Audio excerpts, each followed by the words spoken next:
This podcast is dedicated to the memory of David Faraday, Betty Lou Jensen, Darlene Farron, Cecilia Shepard, and Paul Stein, and to Michael Mageau and Brian Harden. If you're listening to this podcast, probably you've already heard that a major team, Case Breakers, has announced that they believe they know the identity of Zodiac. And the name they have is Gary Francis Poste. It's a name that hasn't come up a lot. I believe I've only seen his name even mentioned once, and that was sort of buried back in one of the olden days of Usenet, where all of this sort of started. He's a dirtbag, there's no question. Was he the Zodiac? That's a little different. I think they make a very good case for him killing Sherry Jo Bates. In particularly, the fact that he was at Marsh Air Force Base at almost the exact same time. The connection, of course, being there was the belief that the watch was bought at a military PX, which Poste was a Air Force veteran, and he regularly went to the base hospital 15 minutes away, March Air Force Base. So it's a possibility. There was paint spattered on the watch, of course, which it's interesting. He did work as a house painter for a long time. The interesting thing, I think, though, is that there were hairs in Sherry Jo Bates's fist when she died. They were brown. Post hair color, perfect. Apparently, Riverside isn't taking this as seriously and hasn't allowed for testing on that, but it's a good question. He also suffered a head injury, apparently, and also had surgery on his brain.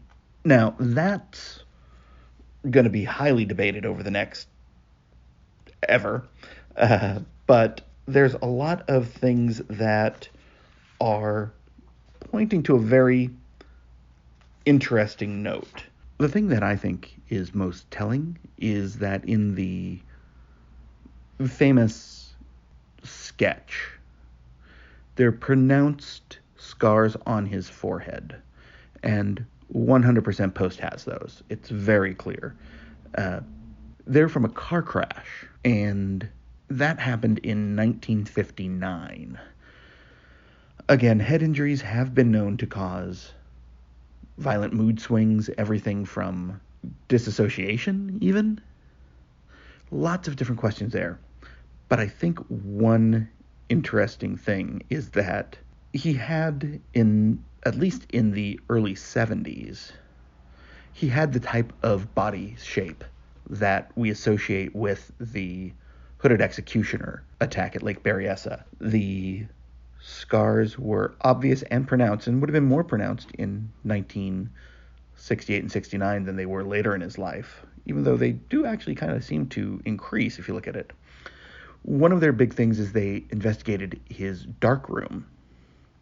And that's interesting because there's this strange sort of selfie in a hood that they included that is fascinating, but not necessarily indicative of anything. There's also this whole talk about, one, I think they make a very good case for Sherry Jo Bates because they also have a military-style boot, size 10, same style, same shoe, found in 3 other Zodiac scenes, and also the style and size of what Poste was wearing at that time. Solid, clean. They make a big point of, in the confession letter, he used very similar words and phrasing. I shall, squirmed, twitch, which misspelled twice. Interesting note, very famously misspelled in the Halloween card. Yeah, okay. It's not concrete, but it's a thought. But the other things, it does bring me a little bit around. There's also talks about people who were part of his life. One witness, a guy by the name of Will, who was a part of Poste's criminal posse, they say, very pointedly posse, that he witnessed Poste burying murder weapons. He's given the dig site to the team. I don't know if they've dug it or not. Hopefully I'm going to get to interview him. I hope. I'm trying. A number of people over the years have interacted with him in various dark, deep, angry ways. And some less, which is strange. His wife, I believe, he died in 2018. I believe his wife has passed away as well. I don't know. I'm still torn. I want to hear more. But the team that worked on this includes Bill Proctor, who I have nothing but the utmost respect for. Linton Mohammed, just one of the best document examiners in the world. Jen Buchholz, who I have heard of. Tom Morello, don't know his work much, but I'm interested. Of course, Eric Kleinsmith, we probably know his work. There's a lot of stuff that needs to come out still. The most important is, are there any concrete timelines that we have for him? How they came across his name? Are they going to get to run the DNA? Which I think is a no-brainer. I think Riverside needs to let them run the DNA, as long as they pay for it. I don't think that would be a problem to get anyone to pony up. If you're listening, Paul, Billy, this is probably one you could throw a couple of bucks at. I don't think this solves the entire case, because as far as we can tell, we have solid connection to 2 cases as far as I'm concerned. Maybe 3. Now, they are interdependent on each other.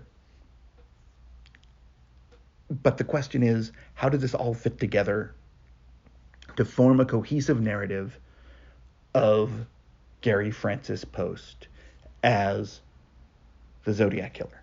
There's also supposedly perhaps another killing, the final Zodiac case. Again, we don't have all the details. I'm hoping this turns out to be it, because it doesn't stop the Zodiac question, and the question that this podcast was set out to answer. What is the impact of Zodiac on the world? And the next episode will be about the movie Zodiac, which is a masterpiece as far as I'm concerned, but you'll hear more about that probably in a week or 2. There may also be another breaking news because, well, it's news. So stay tuned.